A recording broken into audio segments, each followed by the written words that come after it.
திருமணமானவங்க ஆக போறவங்க sugar and வயதுகத்தால இல்லற வாழ்க்கையில நிம்மதி இழந்தவங்க குழந்தையின்மை இது எல்லாத்துக்குமே சேர்த்த ஒரே தீர்வுன்னு பாத்தீங்கன்னா மா நேச்சுரல்ஸ் பிரசன்ஸ் மிஸ்டர் பெர்ஃபெக்ட் மென் வெல்னஸ். உலகத்திலேயே முறையா 26 வகையான இயற்கை மூலிகைகளால நம்ம தமிழ்நாட்டில் உருவாக்கப்பட்ட ஒரு பவுடர் ஃபார்மட்லான ப்ராடக்ட் தான் இது. தமிழகம் உட்பட 13 நாடுகள்ல கேஷ் ஆன் டெலிவரி ஃபெசிலிட்டி இதுக்கு இருக்கு. 1 லட்சத்துக்கும் அதிகமான ஹாப்பி ஃபேமிலிஸ் அண்ட் ஆயிரக்கணக்கான தம்பதிகளுக்கு குழந்தை பாக்கியம் கிடைச்சிருக்கு. இந்த ப்ராடக்ட்டை வாங்கி பயன்படுத்தின வாடிக்கையாளர்களே பல பேரும் டிஸ்ட்ரிபியூட்டர்ஸா மாறி இருக்காங்க. இந்த அளவுக்கு சக்சஸ்ஃபுல் ப்ராடக்டான இதை பத்தி நீங்க இன்னும் தெரிஞ்சுக்கணும்னா டிஸ்கிரிப்ஷன் பாக்ஸ்ல கொடுக்கப்பட்டிருக்க நம்பர்ஸ்க்கு டயல் பண்ணுங்க.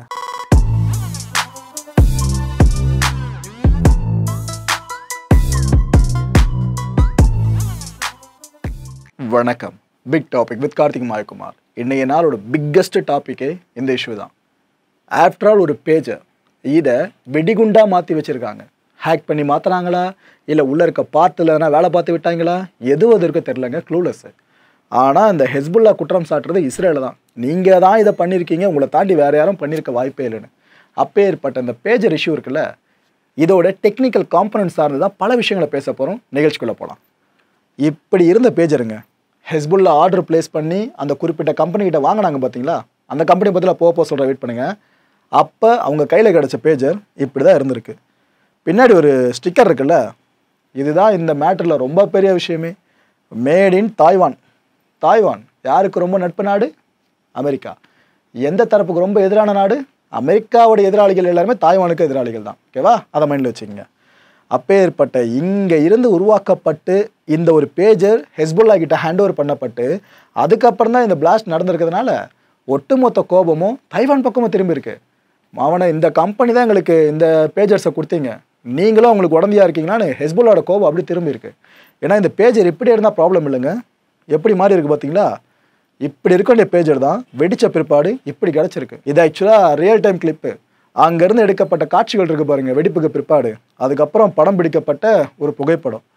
இந்த அளவுக்கு பேஜர் டேமேஜ் ஆகிருக்குன்னா அதை இடுப்பில் பாக்கெட்லேயோ இல்லை மேற்சட்டையிலையோ ஒருத்தர் வச்சு சுற்றிட்டு வந்துருப்பார் பாருங்க ஹெஸ்புல்லா அமைப்பிலிருந்து. அந்த நபர் நிலைமை யோசிச்சு பாருங்க. கிட்டத்தட்ட 2800 பேருக்கு மேலே காயமடைஞ்சிருக்காங்க. சில பேர் உயிரியே விட்டாங்க. அப்பேற்பட்ட மிக கூடிய தாக்குதலாக இது பதிவாகி இருக்கு. கரெக்டாக மதியானம் 3:30 மணி வாக்கில் இந்த வெடிப்புன்றது ஆரம்பிச்சிருக்குங்க. பேஜர்ஸ்லாம் பிளாஸ்ட் ஆகிறது. சாயங்காலம் 4:30 மணி வரைக்கும் வெடிச்சிட்டே இருந்திருக்கு. எங்கெங்கெல்லாம் அந்த மெசேஜ் ஃபுல்லாக டிரான்ஸ்மிட் ஆகி போயிட்டே இருக்கும். பட்டுன்னு வெடிச்சுக்கிட்டு இருக்கு. இந்த மால்வேர் இன்ஜெக்ட் பண்ணுவாங்க பொதுவாக இந்த ஹேக் பண்ணுறவங்க சார்ந்தெல்லாம் பார்த்தீங்கன்னா சிஸ்டம்ஸ் கம்ப்யூட்டர் சார்ந்து. ஆனால் இதில் அப்படி ஒரு பேட்டர்ன் அவங்க யூஸ் பண்ணியிருந்தாலும் இவ்வளோ கனக்கச்சிதமாக அட்டாக்கை முன்னெடுத்துக்க முடியாதுங்க. ஆனால் பண்ணியிருக்காங்க. இதை பண்ணியிருக்காங்கன்னு இஸ்ரேல் பண்ணியிருக்குன்னு தான் அடித்து சொல்லணும்.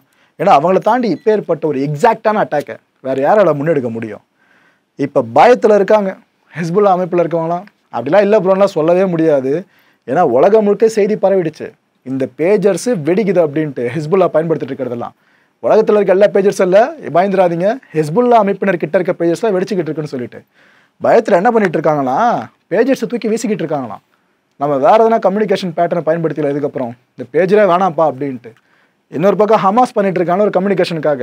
அதாவது பழங்கால முறை கடிதம் எழுதி அதை ஒரு தூதுவர்கிட்ட மாரி ஒருத்தர்கிட்ட கொடுத்து அனுப்பி விடுறது. இதுக்கப்புறம் ஹெஸ்புல்லா இந்த பேட்டர்னை ஃபாலோ பண்ணாலும் ஆச்சரியப்படுத்திக்கல. ஏன்னா இதை பண்ணால் மட்டும்தான் இஸ்ரேலோட கண்களில் மண்ணை தூவ முடியும் போல இருக்கு. இல்லைன்னா ஹெஸ்புல்லாக்கே வேறு சான்ஸே கிடையாது. கம்யூனிகேஷனுக்காக இருந்த ஒரே ஒரு டூல் இந்த பேஜர்ஸ் தான். இப்போ அதுவும் இல்லைன்னா அவங்க என்ன பண்ண போறாங்கன்னு தெரியல. தைவானிஸ் மேடு பேஜர்ஸ் இம்போர்ட்டட் இன்டு லெபனான். அதாவது தைவான் நிறுவனம் உருவாக்கிய பேஜர்ஸ்லாம் லெபனானில் இருக்கிற ஹெஸ்புல்லா அமைப்பினர்கிட்ட வந்து சேர்ந்துருக்கு. ஆர்டரை பிளேஸ் பண்ணதே ஹெஸ்புல்லா தான், பணம் கொடுத்து வாங்கினதே ஹெஸ்புல்லா தான். ஆனால் இதுக்கு முன்னாடி வரைக்கும் இது போல் பிளாஸ்ட் நடக்கல பேஜர்ஸை பேஸ் பண்ணி. இப்போ மட்டும் எப்படி நடந்துச்சு? இதுதான் ஒரு $1 பில்லியன் கேள்வியே. இந்த கேள்விக்கு பதிலை நம்ம தேடணும் அப்படின்னா அந்த பேஜர்ஸை ஓன் பண்ணியிருந்தாங்க பாருங்க கம்பெனி, அந்த கம்பெனி பேரை வெளியே ரிவீல் பண்ணணும். தைவானோட கோல்டு அப்பெல்லோ அந்த கம்பெனி பேர். ஹெஸ்புல்லா ஆர்டரை பிளேஸ் பண்ணது இவங்க கிட்ட தான். அப்போ இவங்க தான் பேஜர்ஸை கொடுத்துருக்காங்கன்னா பஞ்சாயத்தில் வந்தால் இவங்க மேலே தான் ஹெஸ்புல்லா கோவம் திரும்ப. யோசிச்சு பாருங்க, ஒரு பெரிய அமைப்பு, ஆயுதமேந்திய அமைப்பு, இது ஒரு கம்பெனி பகச்சிக்கிச்சுன்னா என்ன ஆகும்? இந்த பயம் அந்த கம்பெனிக்கு இருக்கோல, மனுஷன் பதறிட்டாருங்க. வேறு யாரும் இல்லை, அந்த கோல்டு அப்பெல்லோட ஃபவுண்டரான சூ சிங் குவாங் பதட்டத்தில் ஸ்டேட்மெண்ட்டே வெளியிட்டாங்க. ஒரு பெரிய ஸ்டேட்மெண்ட் அந்த கம்பெனி தரப்புலேருந்து. ஐயா நாங்கள் இல்லை, எங்கள் பக்கம் திரும்பிடாதீங்கன்ற மாதிரி தான் ஸ்டேட்மெண்ட் அமைஞ்சிருக்கு. என்னென்ன சொல்கிறாங்கன்னா, டெட்டனேஷன்ஸ்க்காக பேஜர்லாம் நாங்கள் உருவாக்குனதே இல்லைங்க, அதெல்லாம் ஐடியாவே எங்களுக்கு கிடையாது.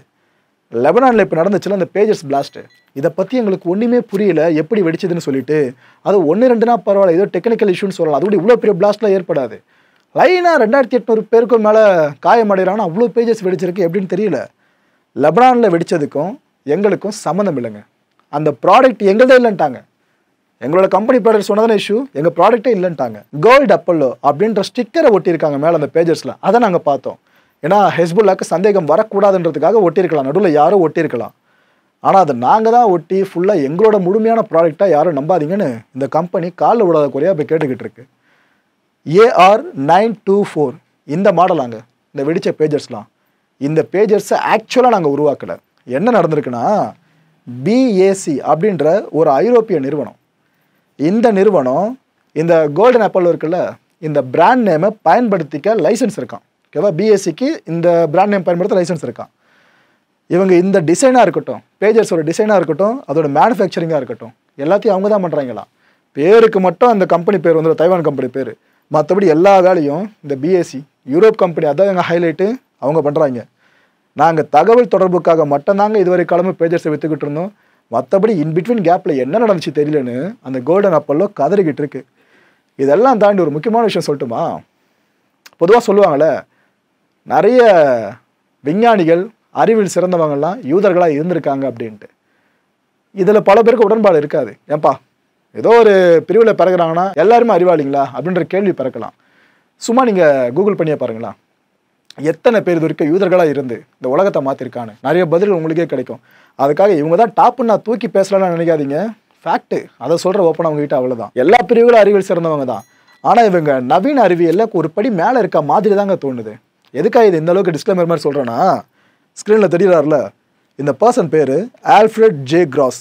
இவர் தான் பேஜரை கண்டுபிடிச்சவர்.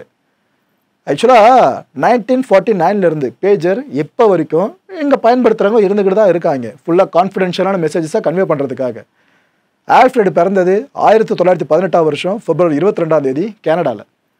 ஆல்ஃப்ரெட் அவர்கள் மறைஞ்சது பார்த்தீங்கன்னா 82 வயசில் அமெரிக்காவில் டிசம்பர் 21, 2000 அப்போ அவர் மறைஞ்சார். அமெரிக்காவில் வாழ்ந்தவர்.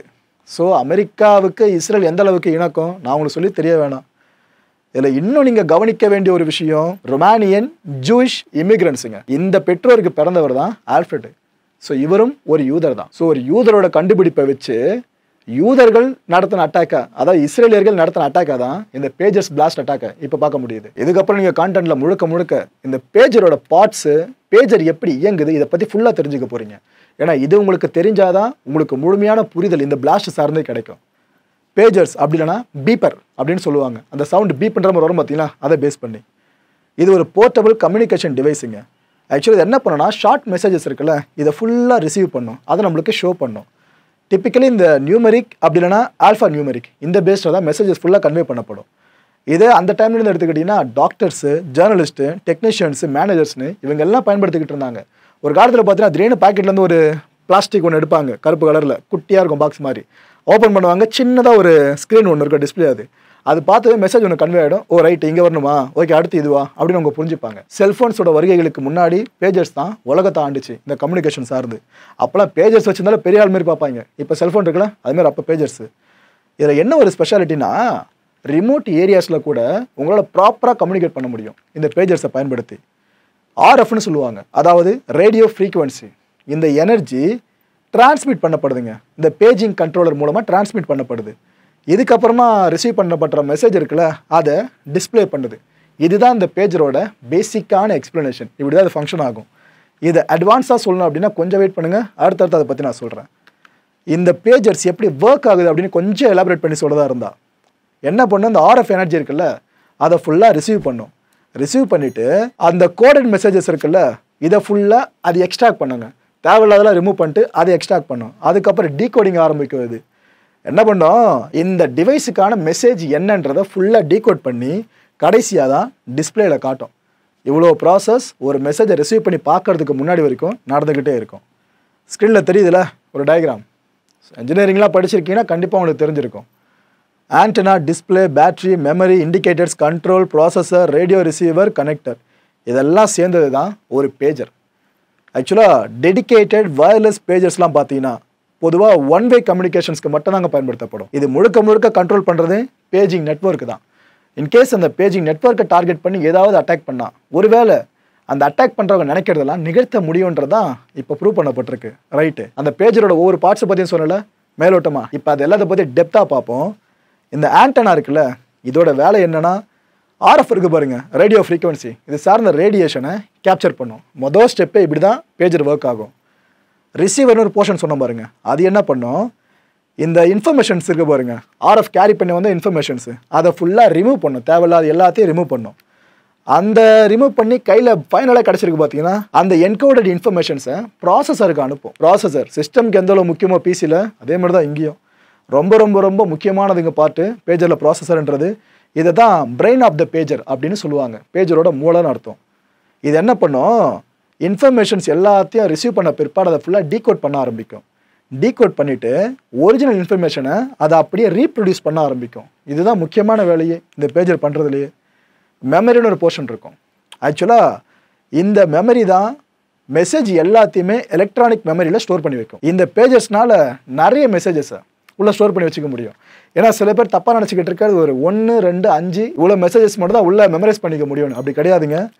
டிப்பிக்கலி பார்த்தீங்கன்னா ஒரு 50 மெசேஜஸ் வரைக்கும் பேஜஸ்னால ஸ்டோர் பண்ணி வச்சுக்க முடியுமா. இது டிபெண்டிங் மெமரி சைஸை பேஸ் பண்ணி தான் இதையும் மைண்டில் வச்சுக்கோங்க.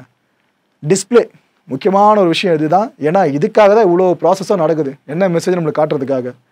எல்சிடிங்க, லிக்விட் கிறிஸ்டல் டிஸ்பிளேன்னு சொல்லுவாங்க.